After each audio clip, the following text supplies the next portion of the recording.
Pam Rice. I am a social worker and the Vice President of Member Relations at Advanced Care Alliance of New York. Thank you for being here today. We are here for a presentation on self-direction. This will be a broad overview of self-direction because we know that based on our past experience, there'll be a lot of Q&A, we're presuming. We do plan on doing a variety of different webinars on self-direction and maybe breaking it down further into smaller chunks. So again, today is a little bit just more on the broader aspects, kind of like the 101 of self-direction, but there will be an opportunity for a question and answer. So we have a wonderful presentation today from Donna Febo. She is the proud mother of 2 children, aged 19 and 21, both of whom have special needs. She has been a self-direction broker since 2015 and wrote the budgets for her own children. She lives and works in Eastern Long Island. She has a bachelor's degree in psychology and has had prior experience working with intellectually and developmentally disabled individuals. The presentation should last no more than 20 to 25 minutes. We ask that all participants listening place themselves on mute and wait to ask the questions at the end of the presentation. This will help keep the flow of the presentation so that we have time for Q&A at the end. The chat box is open for the entire duration of the presentation. Feel free to ask any questions as the presentation moves along so that we can get to those questions at the end of the presentation. So feel free to even start now. We plan on recording this session, so if you're not comfortable with that and do not want to be recorded, I can touch base with you after the presentation and provide material to you. You don't have to stay for the presentation. We have closed captioning available. You will see an icon at the bottom left of your screen. Once you click that icon, you have the ability to select your preferred language. The transcript of that presentation will then come up for you. And if you have any problems with that, you can just relay that in the chat box and we'll see if we can figure it out for you. After the webinar, if you have additional questions, you can email me directly and I will be sure to connect with Donna to get those answers for you. I will also, my email is actually in the chat already, but I will again put that in as we move along. So just in case anyone has any questions they want to email afterwards, they can do so. All right, so I think that's it for now. Donna, we are ready for you. So if you'd like to take it away and get started. Fabulous. Thank you, Pam. Thank you for that wonderful introduction. Good evening, everybody. It's so great to be back with ACA, giving you an overview of self-direction. Like Pam said, I've been doing this a while. I live with 2 disabled folks, so we live self-direction every day of our lives. I've been a broker quite a while. I help New York State teach Broker Training Institute. So I'd like to think I know a little bit about it, not everything. The rules change all the time, but I'm going to share with you just the very basics. So self-direction, what is it? Self-direction is, by the mission statement of OPWDD, the system which people with developmental disabilities enjoy meaningful relationships with friends and families and others in their lives, experience personal health and growth, and fully participate in their communities. Who can self-direct their services? We're going to cover how will a person benefit from self-directing, and what are the responsibilities of someone who self-directs. So those are the key aspects we're going to go over tonight.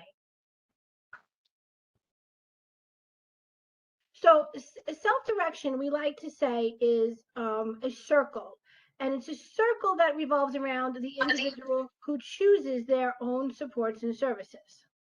The ability to choose who you hire to assist you, the ability to pick and choose services and supports that best fit your life, and the increased flexibility to change your mind as your life changes, because none of us have the same situation month to month, day to day that we did a year ago. 3 years ago, our lives looked very different than they do today. So we want that ability to change and move and grow. Who is eligible? Who can self-direct their services? So according to OPWDD, eligibility begins with applying for self-direction. And to do that, you must be eligible for OPWDD services. If you're currently receiving waiver services, you are eligible. If you have never received waiver services or are unsure if you are OPWDD eligible, you can visit the eligibility website for more information. But I think if you guys are here today, you're in good hands because ACA and care management is the key to all services. So it's nice to have everybody joining us today. The benefits of self-direction. So unlike a traditional service where you have a group home and you have a day hab and you have respite, self-direction offers increased flexibility and access to supports and services. And that does include the day hab, the group home, the respite, if you choose it. So you get to choose. Self-direction is about choice. It's about choice for the individual. It's about choice for the individual's family, and it's about choice in every aspect of your life. So you get to choose who you work with, who works with you. You get to choose when that person, that ComHab staff, works with you. You get to choose how much they get paid to work with you. And of course, there are parameters to that. You can choose the classes you would like to take to assist you to work on your goals and supports. And those goals and supports are very important because that comes from the person-centered planning process. That really informs self-direction as to who you are and what you want to learn and grow and develop into. You can choose memberships that align with your goals and interests, and you can create a plan that allows for social interaction and the ability to live a full life with family and friends. A circle of support. You may or may not have heard this term before, but a circle of support is that core group of people in your life that will help you not only develop your budget or manage it, will also help you grow and learn as a person, will make sure that all of your services are maintained, and that starts with your care manager. Your care manager is the person that writes the plan. That's your life plan. Your care manager, once your care manager writes that life plan for you, that's where all those other people come into place. Of course, you're going to have advocates and other people that are important to you along the way, because we all have social capital in our lives, and that's very important. But your support broker and your fiscal intermediary are going to work together with your care manager and your advocates and whoever you choose to be in your circle to not only create your budgets, to create your staff action plans, but also to support you along the way. Come to your meetings, answer your questions, and do whatever it is that person needs of them. The responsibilities. When you self-direct your services with budget authority, you have some responsibilities for the management of the budget. The circle of support and/or your support broker can help you choose how much responsibility you want to have. We like to say with great power comes great responsibility. And that's the key to self-directing. We're really putting, and OPWDD is really putting the responsibility for managing these services with the assistance of your care manager, your broker, and your FI in your hands as the individual. You're going to make your own choices and decisions. You're going to do, a lot of times, your own paperwork. There are many different ways to do that. Your fiscal intermediary will support you in that. But again, there is a lot of responsibility and a lot of work that comes with self-direction. The participant responsibilities would be to ensure OPWDD eligibility. You must be eligible for the services. To choose a care coordination organization, you're here, so you must have chose ACA. Congratulations. You attend the front door and/or the self-direction orientation. And like Pam said, everybody is probably in a different part of the process. So depending on where you are will be what one of these steps, you need to take next. So you're going to apply for self-direction through your local regional office. And once you're approved, you hire a broker, an FI, and you invite people to be in your circle of support. You attend your life plan meeting to determine the services and supports you will need to be self-directed. Life plan meetings occur twice a year, but of course, you can always meet as a team more often. People responsible for helping you implement your self-direction budget is your circle of support. Your circle of support are those we talked about earlier that are there to make sure you have everything you need to be successful self-directing. Your care manager is the person you select from an approved care coordination list to help you access supports and services. I like to say the care manager writes the prescription. That life plan and what's listed in that plan from your person-centered planning meetings is one of the most important documents, if not the most important document, because that is the prescription for services. The people responsible for helping you implement the budget once the budget's in place is your support broker. That's the person you hire to help you develop a self-direction budget.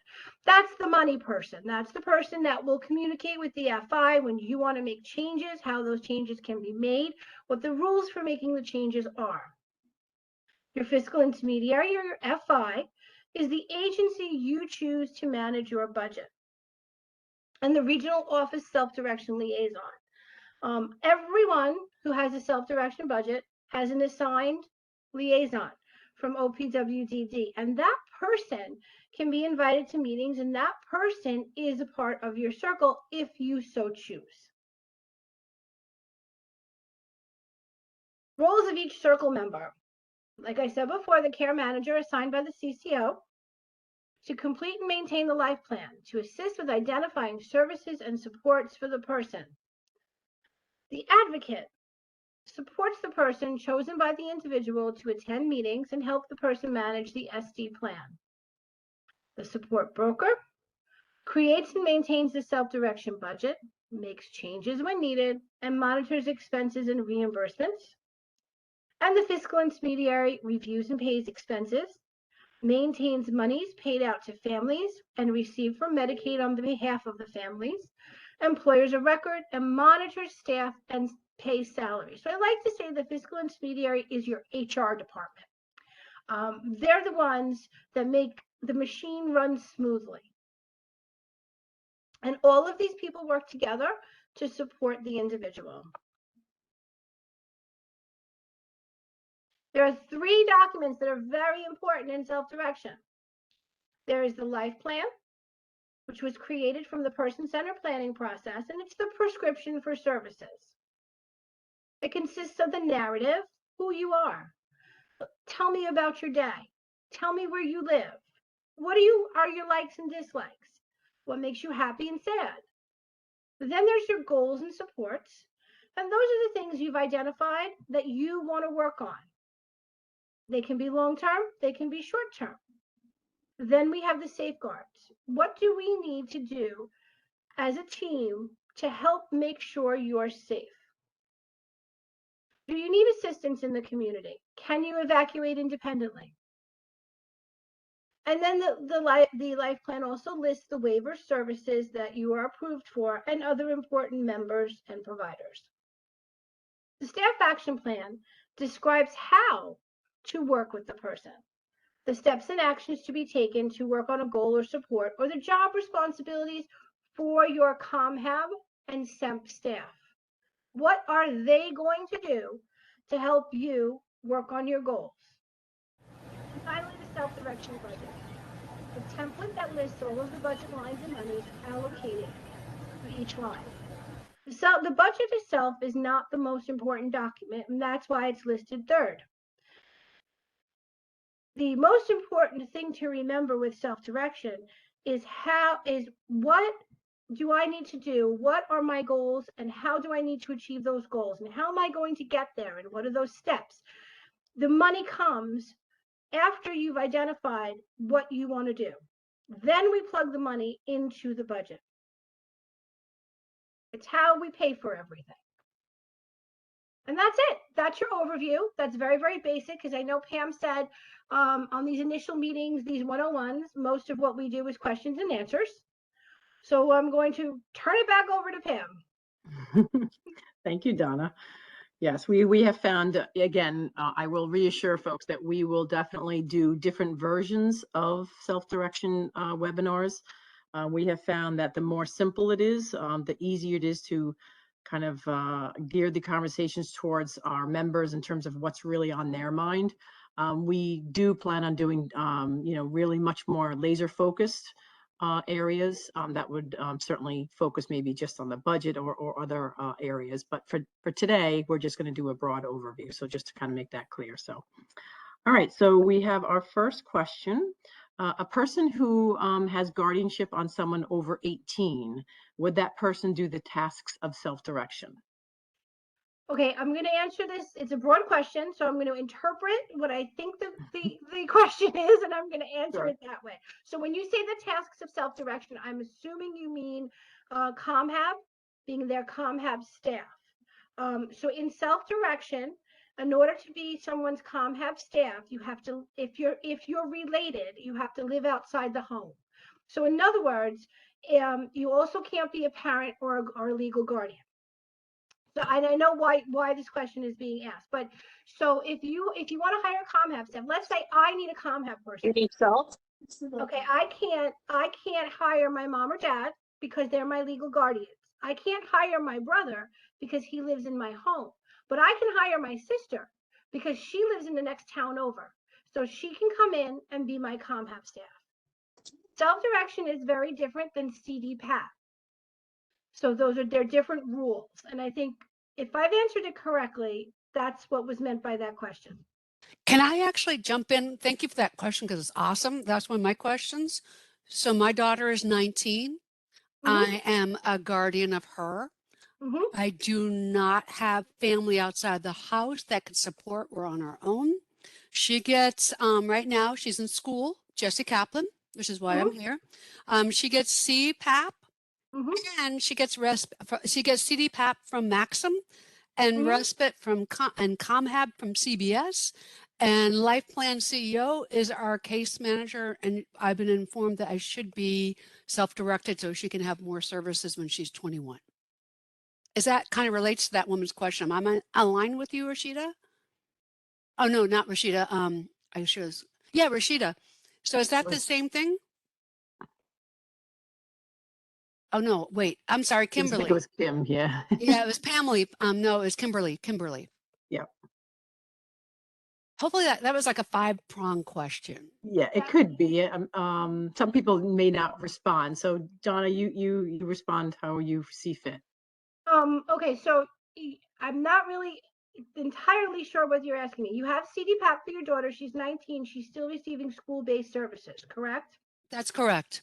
And she also gets ComHab and respite from the other bucket. She gets traditional ComHab. Yep. And she gets traditional respite where they hire someone to come in, correct? We hire people to come in and then they get onboarded. We hire all our people. Okay. So that's very similar to the way self-direction works. You don't need to wait until your daughter is 21. You can do self-direction now. If you do choose to self-direct, you can either stay with those agencies that are providing the respite and the ComHab, or you can move over to what we call a self-hire plan, where they would be paid through a fiscal intermediary, which would not be that agency. So there's a lot of different ways to do it. But once she turns 21 and is no longer school-based and is not receiving services through the education department, the Department of Education from New York State, then her budget would be a lot higher. So you'd be able to spend more funds during those hours that she's in school. Okay. And does that help you, Kimberly? Are we on the same page? Because how do I do the task of self-direction? Because my daughter can't do it. So right now, you cannot be her CDPAP, correct? You cannot be her personal assistant. No, I work full time. Okay. And we have no family members, so we hire aides. Right. So you would hire someone to work as her ComHab staff. to work with her just as you're doing I would now. do the, and then for Kimberly's question, if I'm asking correctly, then we both, Kimberly and I, would be the managers of that self-direction. Clarify for me who Kimberly is. Is that your daughter? No, No, that's the she woman was who asked the question. That just asked the question earlier. That's all. Okay. Yeah. So you would be the advocate or designee if the participant could not or chose not to advocate for themselves. Okay. Correct. Kimberly, am I aligned with you on this question?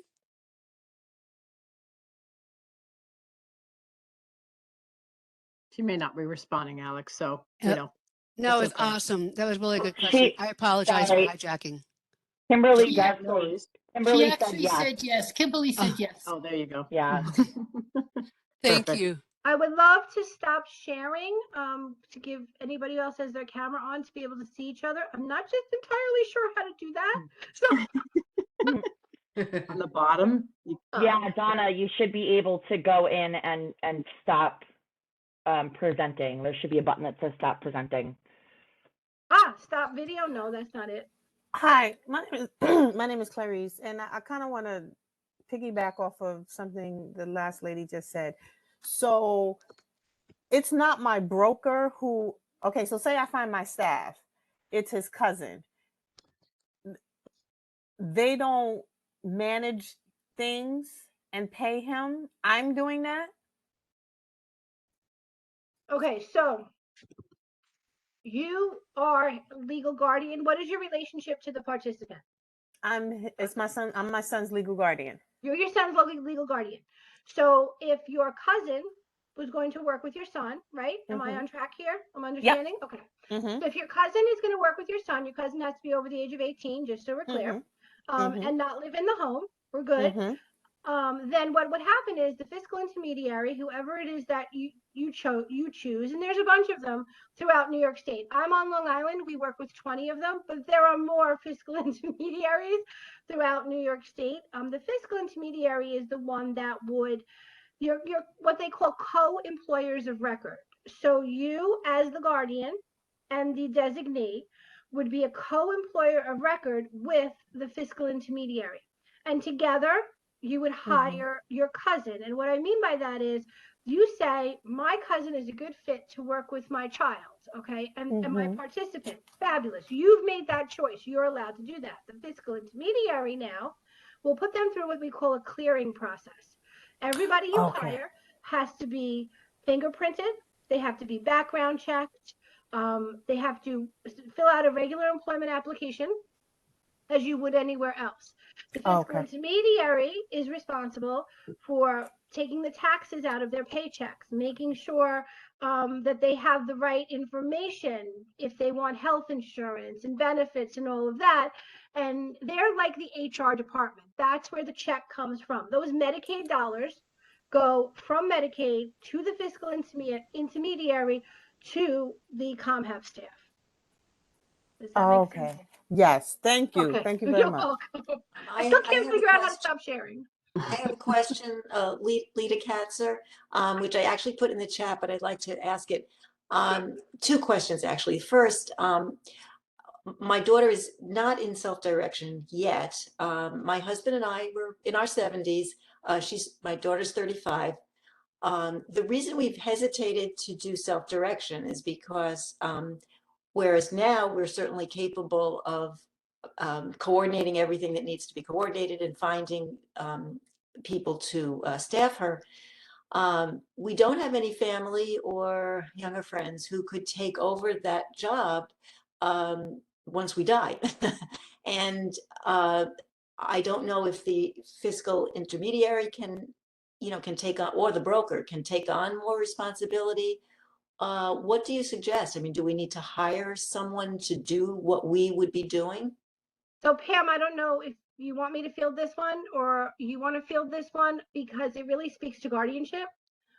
So you can answer the first on your behalf. That's fine. Okay. So what happens to my child when I die is a question that we all struggle with. Pam shared, and I'm going to share, I have 2 children. My daughter turned 22 2 days ago, so she's no longer 21. That was a difficult milestone for me because, you know, we all ask ourselves, what's going to happen when my child dies? And nobody really has a good answer. There's a lot of literature on it. There's a lot of suggestions. But at the end of the day, I mean, for me, the best route, excuse me, is guardianship. Because right now, even though you feel secure with the agency that you're with, the agency is not going to take over if something happens to your child. There has to be a legal document in place for the person who's going to be making those decisions. So even if you self-directed or you didn't self-direct, you would be in the same predicament either way. And I don't know if you want to add anything to that, Pam, but. So I'm going to jump in here. This is, sorry, everyone. This is Megan Porter. I'm Director of Provider Relations. I'm manning the WebEx on the back end, but I'm listening. So from my standpoint, my opinion, especially with guardianship, is I think it's so important to have a backup plan in place. And I think that when your child turns 18 and you are applying for guardianship for them, you're not thinking about, you know, 30, 40 years from now when you're gone, you're thinking about what your child needs in that moment. Right. So I always, you know, I have a background in service coordination before pre-care management. And what I always encourage families to do is when you're setting up that guardianship, if you have other members of your family who you know would be happy to step in, talk to them while you're doing that, because you can set that up as a provision in your guardianship agreement from the beginning. So if something were to, you know, happen to you, then you already have someone in place. And then an alternative to that, if you're worried about, you know, a lot of people are worried foremost about medical concerns. If they're gone, you can always put, you can always have someone put in as healthcare proxy, you know, put it into your will that so-and-so would become the healthcare proxy when you're gone. There are things that you can do. I would strongly suggest speaking to, you know, an attorney, obviously, because they'd be the best piece of advice. But it is, in my opinion, it's always best to try to plan ahead as much as possible. I've worked with many families over the years who the parents had guardianship, but there was someone else on as a standby guardian, just in case. I love Clarice Coleman again. Your answer is fantastic, but if I heard her correctly, and I feel the same way, I put something in the chat, there's no one that's available to step up, or there's no one that's willing to step up. So how do we handle that? Correct, Clarice, thank you. Mm-hmm. Yeah, I mean, I think it's a question for many families and members, right? So we don't necessarily have the answers. I think part of what we're going to try to do here amongst our collective efforts with our care coordination organizations is come up with webinars of how we can prepare and consider how to build the circle of support. We've done some webinars on future planning. So there is some ideas on the table to kind of get, you know, finances in order. Like Megan said, guardianship is something to consider, letters of intents, you know, wills, you know, so there's definitely, you know, at least mechanisms to put in place, but identifying supports, natural supports, if there's no extended family members, is definitely part of that process. And part of the process that you start talking about with the care manager and with the team now, because it's a matter of thinking ahead and seeing kind of how creative the teams can be. So we don't have an immediate answer on that, other than it's a question for many of our families and members, and we are planning on doing more webinars on that in the near future as well. Will you guys be answering the questions that are in the chat box? Yes, Yep. we will. I just want to jump really fast for Clarice. Actually, you know, I have a former aide who's my daughter's guardian. If something happens to her, for everybody, if you do pass away, and you also have to make sure you have a special needs trust and guardianship, you can actually do short-term caring by like Westchester ARC until you find until they can identify a long-term home. Sorry, that's really sad. Thank you. Thank you very much. Okay, let's go back to the questions. Where were we, Pam? Yeah, so Sure. we'll do a question. Yeah. Can I jump in here real quick? I'm the guardianship coordinator for an agency, and I have a question because I don't have anyone who is under self-direction on my roster. What would my role be as a guardian for them through the agency? What would I have to do? As far as being a designee for self-direction, Yeah. just because you're someone's guardian does not automatically make you their designee in self-direction. That's a choice that the circle of support with the individual directing that makes. So you could be the designee or you don't have to be. If the individual or participant can be their own designee, that's even better. You know, but that's not always possible. My children cannot be their own designee. So, you know, we all come from different places. So Jump in let for me a just second. respond. Hold on. Let me just respond that we're going to go, we're going to hold the questions, the ones verbally. We're going to go right to the chat first. We're going to get to those first, and then we will go to others, you know, that are on camera. Okay. So the next question is, does the broker fee and financial intermediary comes out of the self-direction budget? Yes, it does. Yep. Yes, it does. The Uh-huh. broker fee and the broker fee does. The fiscal intermediary fee is not incorporated into the budget. It comes from Medicaid funds that sit outside the budget. So when you're looking at a self-direction budget, you'll see the broker line. And the reason that they do that is because that's money we can put somewhere else if we need to. If you're a individual who doesn't need a whole lot of brokering, you've got this, you've been doing this for years, you only need me once or twice a year, a couple times a year, you want me to look at the budget once a month, maybe I don't need a lot of hours, maybe we can put that in another line, maybe a classes line or a memberships line. So there's flexibility in that. The fiscal intermediaries get a set amount that's set by Medicaid, much like care management does, and they bill Medicaid directly once a month. So you don't have to worry about those funds. Thank you, Donna. Next I'm going to question jump is, in. Sorry, Kim. Pam. There's Okay, one go ahead. actually. There's one that we missed earlier, so I just want to hop in with that one. Okay. So Lita asked, my husband and I can do the necessary work for self-direction, coordination of services, et cetera. But again, same thing. But we have no relatives or younger friends who can take over for us after we die. Can brokers take on more tasks than just budgeting, and what do you suggest? I think this kind of ties into the other questions that were just asked. So I just wanted to give Lita the opportunity in case there was another facet to that question that we didn't already cover. I think no, we covered that. think you answered it, although in a sense there's no answer as of now, but perhaps in future Correct. webinars.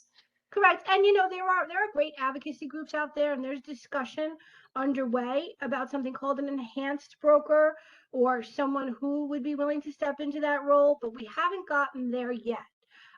As a self-direction community, you know, sustainability is something we talk about all the time. So, you know, it's definitely a conversation that's happening. Okay, next question is, can a life plan be edited on a regular basis? That's all yours. I can answer that. Yes. The life plan is a living document, and you know, regardless of self-direction for anything, it is a live document that can be edited at any time. So always know that it's based on the needs, based on things that change as you know, as life's journey changes all the time, and it is never. You can never not change it. It is always a live document. So that's an easy question to answer. Next question, is someone who is in self-direction, are they allowed to have someone take them to support in any kind of doctor's appointment? So doctor's appointments are a sticky situation because there is availability, or is there supposed to be, I've been told there is, Pam would know better, for what's called a Medicaid Taxi. So there's a service provided by Medicaid that you can get transportation to and from doctor's appointments. Well, that's really great. But what if you're someone who needs help understanding what the doctor is saying? So there is a caveat that can be put into a staff action plan that the person does need help understanding what is happening at the doctor's appointment. So this is a tricky one because yes, the ComHab staff could support the person at a doctor's appointment to have that understanding if The person does not, no one has guardianship of them, and they're making their own decisions. And the ComHab staff could not be reimbursed for their mileage. So we kind of have learned how to meet the needs of the individual without violating the Medicaid rules. So that's pretty much the answer to that one. Okay. Next question. Can I just jump in real quick? I'm sorry to apologize. If that's okay, if not, I could just. Yes, it's your question, Rebecca, so go for it. Yeah, the reason why that was my question, you did an awesome job answering that, because I was told, you know, me as in self-direct as well, you know, I was told I wasn't allowed to, I can't have support staff go with me, but it's like, what basically what she was saying is, what if I've never been to that kind of appointment? And it's like, I understand there's like different services, but then it's like, I don't understand if the doctors explain. And honestly, I'm not trying to be mean, but I'm a little offended by that, because it's like, I see all my other friends who have their support staff take them there, whether they're, you know, a mobile device or non, you know, and even that I am a driver, you know, I have my license and all, but like, I'd rather have the extra support, so that way if I don't understand the question, what any type of doctor's office, they might have a better chance to understand than I would. So I'm a little hurt by that, but I appreciate you answering my question. No problem. Okay. Next question is, my mother takes care of the money, so do I still need a broker?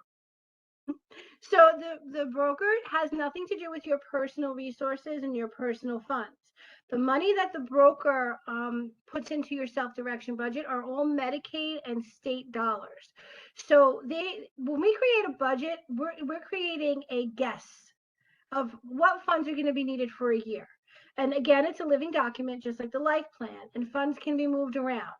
But any money that you earn or comes from SSI has nothing to do with the self-direction budget and has nothing to do with your broker.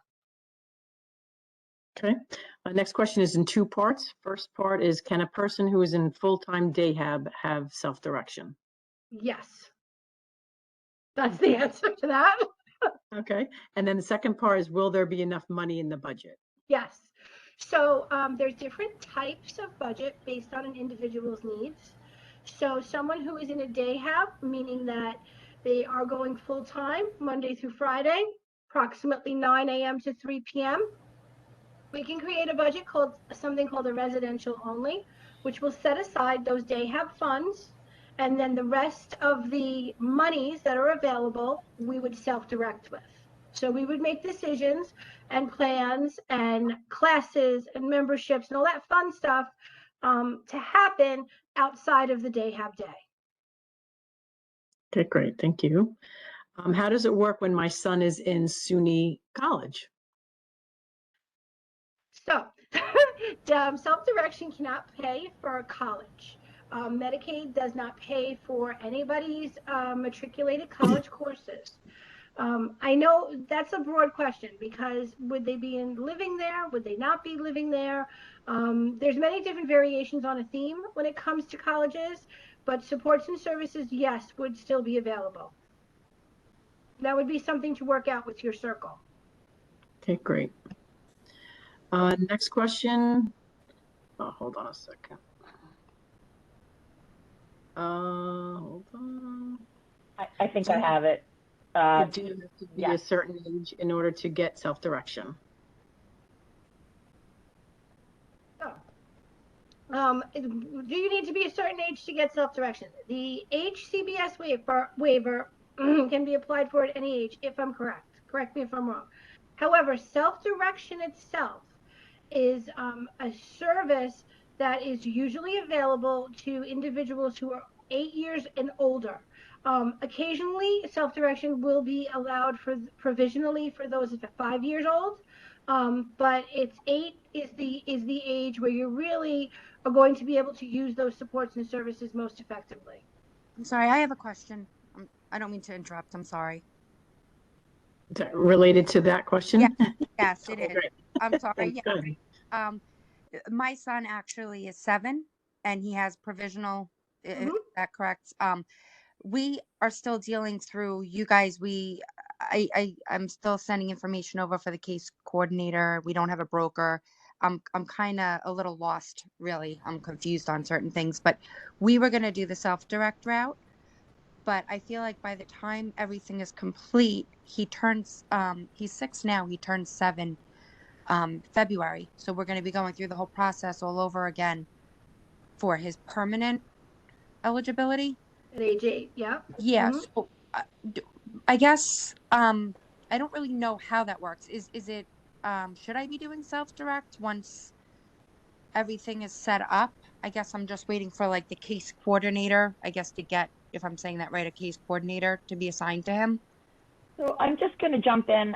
So this is Megan Porter. So is your child in, is he in, or he or she enrolled in care management with us, or are you guys still in pre-enrollment? I guess that's what I'm saying. We are. Yeah. We found out okay. approved. I did the front door. We found out he was approved 5 months ago, but I never received a letter. So I'm now working with your agency, and I guess that's what we're doing. Like I said, I sound a little funny because I'm confused on it. I'm still don't understand how all of it works. No, that's okay. So I'm just going to jump in from my past experience as far as being on the cusp of permanent eligibility, which your son is. My experience in the past, I've had children who were already established with waiver services, including kids with self-direction, who years ago were able to get it before they were 8. It was very difficult then too. I was able to get it approved for a 3-year-old once, only because all we wanted was respite, and they literally had exhausted every other option. Otherwise, it's very hard when your child's under 8. But in those circumstances, those children were still able to apply for permanent eligibility without it interrupting their services that they were currently receiving. So if you're already, and if you want, we can send you an email on the side just to look into some more detail on your son's particular case. Yeah. But yeah, that would, okay, great. So I'm going to take your name down and I will look in the registration and send you an email. But but in general, if you're pretty close to being, enrolled and everything, if you're in pre-enrollment, I would say he's 6 now. I wouldn't let that stop you necessarily. I think it looks like Donna agrees. If you're already enrolled or you're close to it, yeah. Yeah, I mean, there's a couple of steps before you get to that self-direction. We need a life plan. Should I do self-direct for him, or should I? But if you are thinking about doing self-direction before the permanent determination, I have experience where there was no interruption in services as we went from provisional to permanent. Okay, because I guess I also everything going on, by the time everything's settled, I feel like we're going to already be going through the process of the permanent to see if he's eligible for permanent. So I guess I feel kind of like, and that's okay. Yeah, I'm that's like, okay. I guess it's just, it's a long process. So yes, it is. Yes, it is. Excuse me, could I ask a question? We really want to try and stay with the ones in the chat, right? Because there's a lot, Pam. So does that relate to this? Does that relate to eligibility? I have a question to ask. I'm 63 years old. I have a daughter of she's 29. She's has cerebral palsy, and I have 2 other children. They're 32 and 34. They're perfectly okay. But could I enroll them? Can they be part of this self-direction? Because, well, I have issues. I have high blood pressure, high cholesterol. God forbid something happens to me. What's your advice? What could I do? What should I do?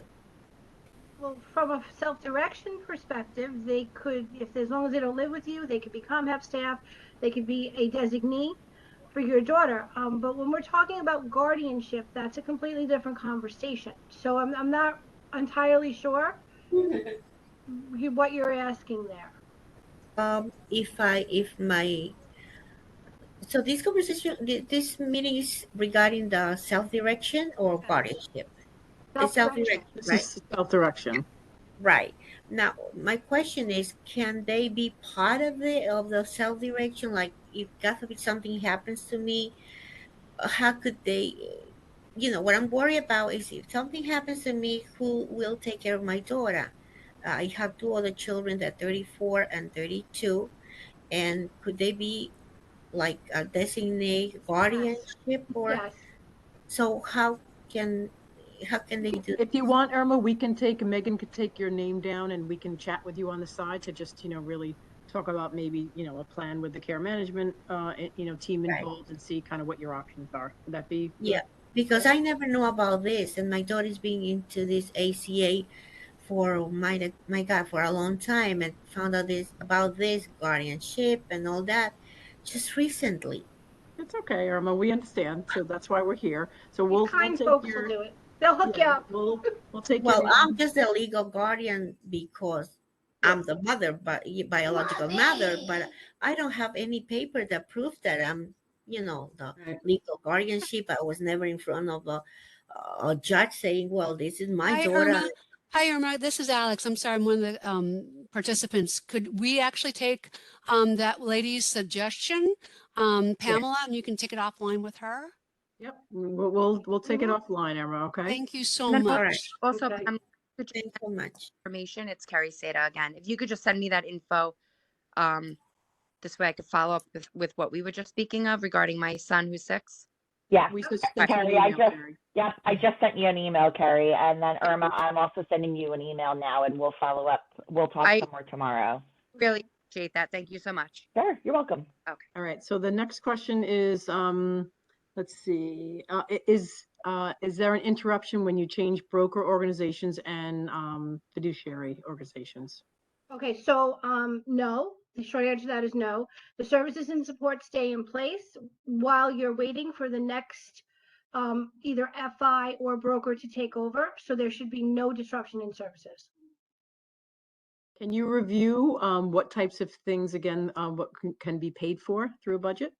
Sure. There's a lot of different things that the budget can pay for, but it really depends on that life plan and what the goals and supports are for that person. Because everything that you pay for in a self-direction budget has to be justified. There has to be a reason for it. So some of the things that we've paid for through self-direction are classes. Maybe someone wants to build on their independence and they want to take a cooking class. Cooking class can definitely be paid for. They want to increase their health and fitness. So a gym membership is something that can be paid for. There's a lot of different things in different categories. We can pay for ComHab staff to work with the person, to assist them with their goals and supports. There's many different aspects to a self-direction budget. So there's a lot of different things that can be paid for. Okay, great.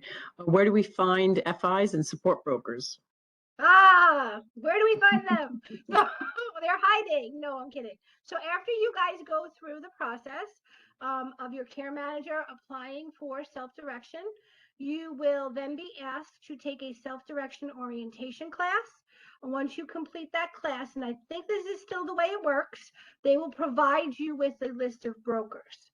Once you've identified a broker, the broker will help you find a fiscal intermediary unless the DDRO, the OPWDD is giving out fiscal intermediary lists. They sometimes do that. They sometimes don't.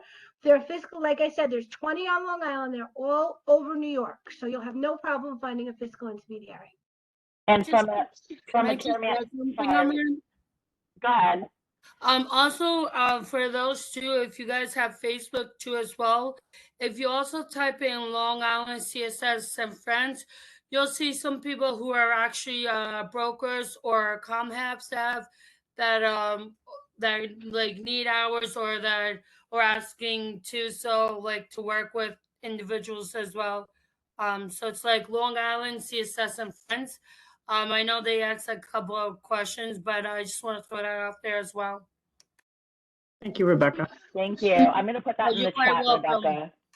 Sure. So I just wanted to add from a care management perspective too, when you're looking for a broker, I always would encourage you to contact as many potential brokers as you can in your area, because you never know who is going to actually have room on their caseload at the time. You know, every broker has a different limit to how many clients they can take on at once, and whether, especially if you're just getting your plan started, that's a lot more work sometimes than maintaining a plan.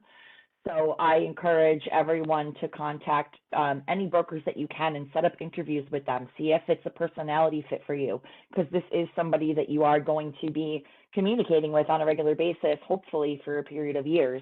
You want to make sure it's a good fit too. Yep.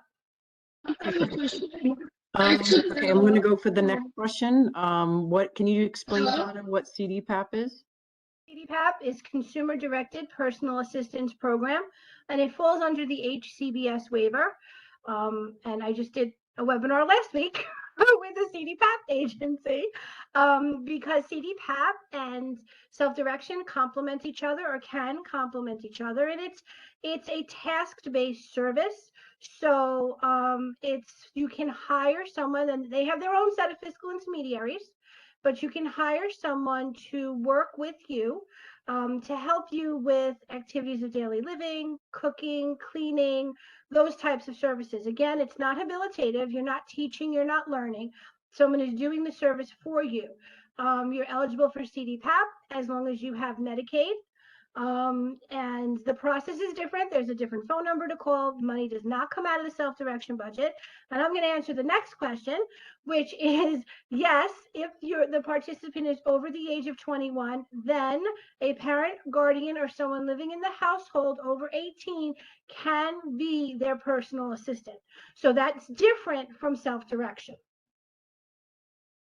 Okay, great. Next question in the chat box is the parent still able to encourage life actions for the individual that would help child to get the most out of life? I don't really understand that question. That would be mine. Excuse me. Yeah, go ahead. I'm sorry. Julianne? That's mine. This is all new to me. I'm very don't know half of the stuff. My son is only 4, but there's things that he needs that I can't quite get any other way that with his case manager. We have talked about, doing the self-direction. I don't know anything about it, and I'm sorry, I am completely lost. And I just don't know, it's okay. No, this is why we're here. So we'll get connected with you if it's okay. Yeah. I was going to say, Julianne, this is Megan Porter. I'll send you an email. Pam and I will reach out to you, and we can talk with you some more. Because yes, it's definitely a very overwhelming service if you're not familiar with it. So I'm serious. I keep hearing everybody talk about, their older kids and stuff. I'm like, wait, but my kid's not older, but there's only one parent for him. What am I supposed to do? What do I need? And I'm just right, Julianne, we'll talk to you on the side. We promise. Yes, I'm going to send you an email. Thank you. You're welcome. Thank you so much. I appreciate it. Hello. Next question is, how do you onboard your staff? Is it me, I'm assuming the parent, or is it the broker? So when you say onboard, I'm assuming you mean having them cleared by the fiscal intermediary. So once a staff person is identified, and there's a lot of different ways to find staff. It can be a family member who lives outside the home over the age of 18. It can be, an aide that maybe worked with your kid in the school at one point in time that would make a good staff person. Or it could be someone that the fiscal intermediary recommends. It could be someone that you find on Long Island CSS and Friends who posted their resume. There's a lot of different ways to find staff. So once your staff person is identified, they go through the clearing process. So you don't onboard them, and neither does the broker. The fiscal intermediary does. They're the ones that make sure that that person is going to be safe to work with your individual. Can I just add something too as well on top of that? Also, if you'll receive once you are, it depends. I know ISS does it because I'm in it as well. Also, if you get a chain of email list, it'll say Suffolk or Nassau County that are looking for staff. You'll see their resumes too, so you can do different selection as well. I just want to throw that out there as well. Yeah, some fiscal intermediaries will do that on a weekly basis, but not all of them do. So you'd have to work with your specific fiscal intermediary. There's also just a comment about acronyms and all the overwhelming acronyms that some folks are using. So Donna, of course, has a wonderful list that we will include in the email with the PowerPoint. And Advanced Care Alliance and Life Plan CCO also has acronyms on their website. So we can include that in the email and location so that folks have access to these wonderful lists. They're long, but they're very, very helpful, A to Z. So don't worry, we have that already set for everybody. So I'm continuing to update it. They add a new acronym and it goes on the list. It's hard to keep up. How long does it take? for the person to get approved by the city or the state for some self-direction, like the ComHab worker or the tested worker or the one-on-one aid.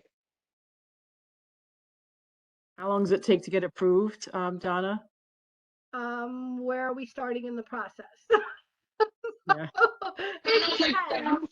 I'm sorry, yeah, because my question is, you have to do with when you said the self-direction, because me and my caseworker, I'm still debating, but I did the self-direction course a few months ago when you guys were having it. I did it already, but the thing is, I kept having fun because the agency that I was set with, getting my son ComHab and respite worker, she wasn't consistent.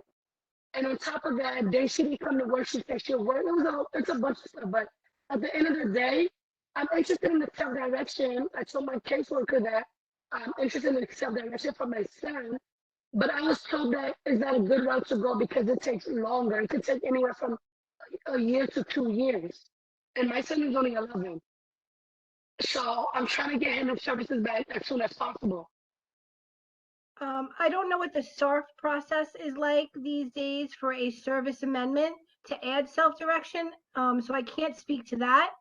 But once you've identified a broker and a fiscal intermediary, it could be anywhere from 3 to 6 months and maybe a little more. And the reason I say this is because the timelines changed based on the number of people moving into self-direction, the staffing situation at the fiscal intermediaries and at the local OPWDD offices. So it is a long process. It's been shorter prior to the pandemic, but it's also been longer. So it's very, very hard to tell. But I mean, if you think that's the way you want to go and the best move for you, there's no time like the present. But does me relocating from one borough to another borough affect my son's services?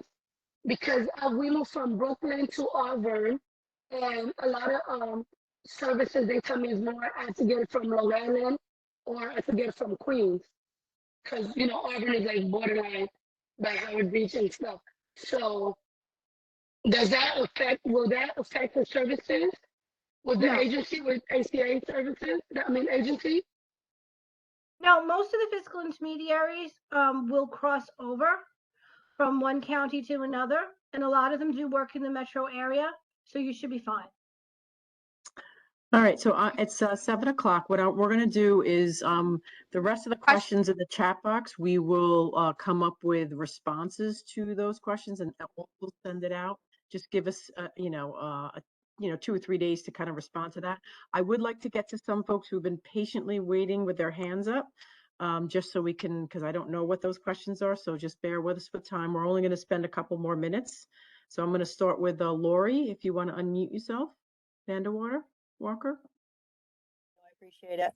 I'm very new to this too. I am working with an individual. She's 58, mom, and I'm no relation to her. Mom is legal guardian. She's had self-direction before, but she's moved here with her mom to our house. And now we take care of them. My husband and I do. And we don't get paid. We just take care of them. We live in the same house. So my question is, can I be paid for being a support broker for her if I get the training? I'm very new to this and I'm probably not even using the right terms, but so you're in a very unique situation, and I would definitely have a conversation with the care manager, because this is a good opportunity for possibly a family care home, a family care situation, which is a little bit different than self-direction. But if you're, taking care of someone in your own home, there are different situations for everybody. So self-direction may not be the route for you. CDPAP is also a consideration. You've got a lot to unpack there, and you really do have a lot of options. But from a self-direction perspective, yes, you could be the broker, but if you are the broker, you cannot also be a ComHab staff. What is a ComHab staff? That is I'm the not person getting that that. works one-on-one with the individual. Community rehabilitation takes them out into the community, works on goals in the home or in the community. She had self-direction, and that's what her care manager is enrolling her in currently, is self-direction again. So, okay. All right, thank you. You're welcome. Okay, I'm going to go to Jalen. Do you want to unmute yourself?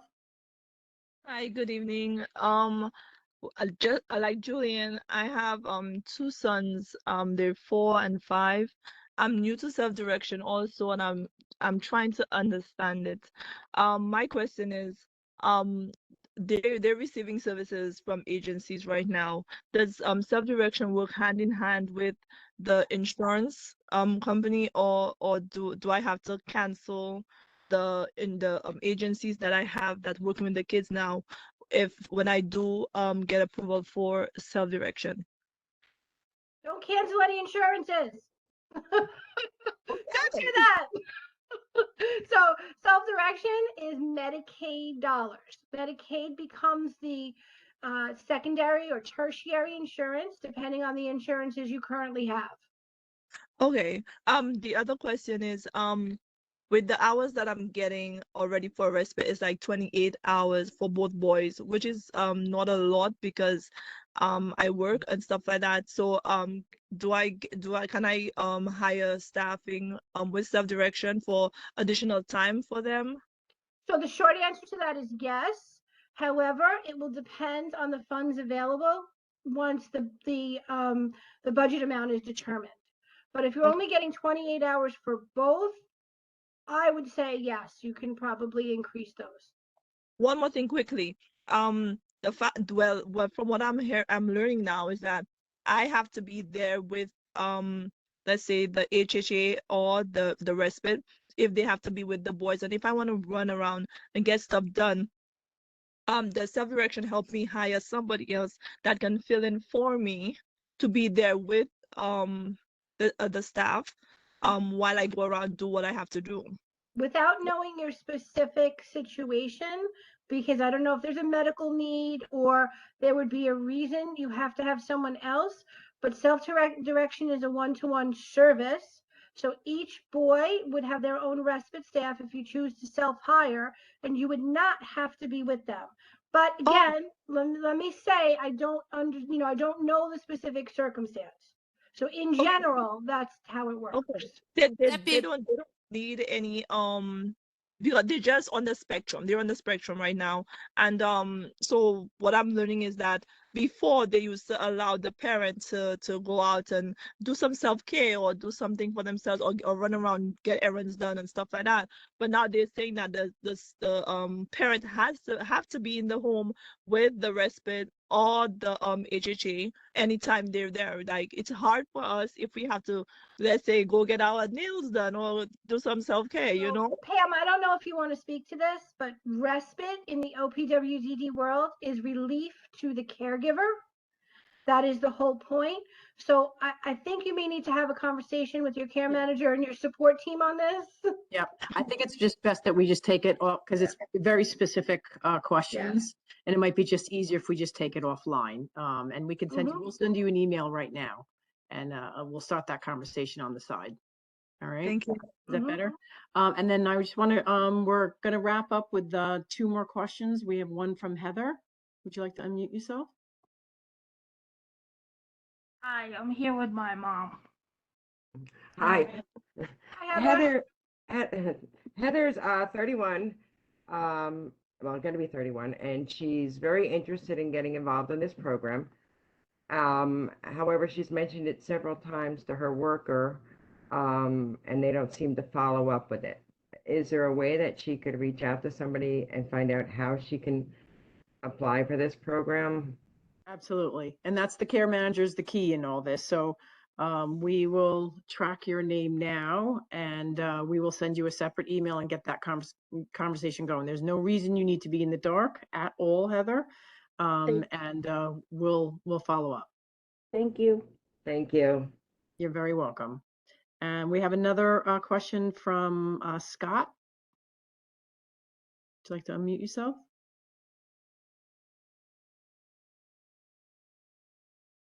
All right, we'll just skip over Scott for now. Miriam Morda? Yes, hi. I have son. He is 6 years old and he has been approved by OPWDD. I do have an agency. I work with Tri-County Care and I do have a care manager. Um, for the past 2 years, I guess initially when they fill out the form, the care plan or something, he fell under the first bracket. And I have not been getting any services and I have been paying out of pocket. I just found out recently. Um, so now I'm trying to get in contact with OPWDD to see when the form is submitted and who submitted it because he does need services. He is on the spectrum for autism. Did you want to answer that, or you want me to go, Donna? Well, I'm not. I think it has more to do with the care management. So are you looking for self-direction, or are you just? Now I am looking for self-direction because the agency that I'm working with is not helping me at all for 2 So, but years. if your care management agency has to be the one to facilitate that, So that's already, why I am in the process of transferring, but how do I contact OPWDD and like I don't know who put him in the first bracket. You know how they have their bracket scale? I just found out about this bracket yesterday. I didn't know there was a bracket. They said that he falls under bracket 1 and he doesn't get anything. He doesn't qualify for anything. Is that tier 1? And we might be talking Probably about tier 1 or basic scale 1. services. Yeah. Yeah, and that doesn't sound right just because he's tier 1. There are plenty of people who are tier 1 who get self-direction. So that's something that I think we might want to discuss separately. Sure. And this is Miriam? Yes, Miriam Warda. Okay. Okay, I'll look up your email and we'll send you a follow-up. Please, because I mean, it's been 2 years. He has been approved by OPWDD. I did all the paperwork. I'm paying out of pocket for respite, other karate classes, dance classes, everything. And I just found out recently, the other people, they have a budget of $4,000, $5,000, $6,000, and I'm just like, I'm not getting anything. Yeah, definitely. That we could definitely understand how that would be frustrating. So we'll send you an email and let's see how we can help. Thank you so much. I appreciate it. And what is your name, please? My name is Megan Porter. Okay, so I'm gonna receive the email from you. Yes. Thank you, Megan. All right, we're going to end with one final question from Irma. Irma, you want to unmute yourself? Yeah. Hi. So I have a daughter now, is 10 years old, and she is on the self-direction right now. But for me, it's kind of hard to looking for the class, like get the approval from the FI. I just want to know is that aquatic therapy is including, like like going to IDGS class. So you said aquatic therapy, correct? Yes. Okay. Is that like to work with the therapies like hippotherapy, like for the horseback riding, also aquatic? Yeah. Hippotherapy, angelfish. So That's that a is good a question. direct service. That is a direct service. It's a therapy, requires a doctor's prescription and a plan. So you would have to find a aqua therapist, a hippotherapist. Hippo is horseback riding, for those of you who don't know. Music therapist, art therapist that are willing to work for the state rate. So that would not be it's IDGS, but that would not be under classes. What families sometimes do is they go to a specific swim school. We have School of Fish and Safety Swim, and we're able to pay for one-on-one swim lessons through the self-direction budget under classes without the requirements of all the doctor's orders and plans of service. So that might be a better option in your situation. So it needs the doctor order. Okay. Yes, it needs a script. Aquatherapy does, yes. Okay, but is under what? Under like ID clinical? What is clinical means? Like clinical direct. The clinician is the doctor, correct? Oh, okay. So it's under that. Yes. There is any maximal a maximum amount that we have to put, like There is not. Nope. No. Okay. All right. Thank you so much. You're welcome, love. Okay. Okay, everybody, we are at our time limit. It is about almost 7:15. And I think we can always say, and Donna and I talk about this afterwards with Megan, saying, I don't think we can ever have enough time for questions and answers as we see. So we will continue to do these forums because we know they're valuable. We know they're helpful. We're going to, also kind of just see what's, makes sense in terms of flow, and so that we can get to questions, because I see that we have a ton of questions that we have not gotten to, and we're already over on our time. And and to Donna's credit, we shortened the presentation just so we could have more times for question and answer. So it's a lot for us to, consider, and we're always trying to make it better on our end. So just, we thank you for everyone's patience here. So, so we will send some material. We are planning on sending the PowerPoint, as we had mentioned, a list of acronyms as well. And we need to just have some time putting the answers to the questions together, and we will send that out as well. So again, thank you, Donna, for coming. We really appreciate your time. Thank you, everybody, for your patience and your questions. We hope it was helpful, and we'll see you, everybody, soon. Have a good night. Yes, thank you for having me. It was a pleasure, everybody. Thank you. Donna. Donna, you and Pamela and all of you guys who host this, I just wanted to thank you guys for hosting this. As I always say, you guys, if it wasn't for you, we wouldn't be where we are today. So you guys have to give you guys self-credit. I do appreciate for all you guys do for all of us. Thank you, Rebecca. Thank you, Rebecca. We appreciate you coming to all of our forums. I learned so much. I feel like I'm a care manager because I tell the people resources and I tell people about you guys. So it's just so amazing to learn about this too as well. Yeah, it's great to have you come and join us. Yes, it's wonderful. And you know what? I learn something new every day. You never stop learning.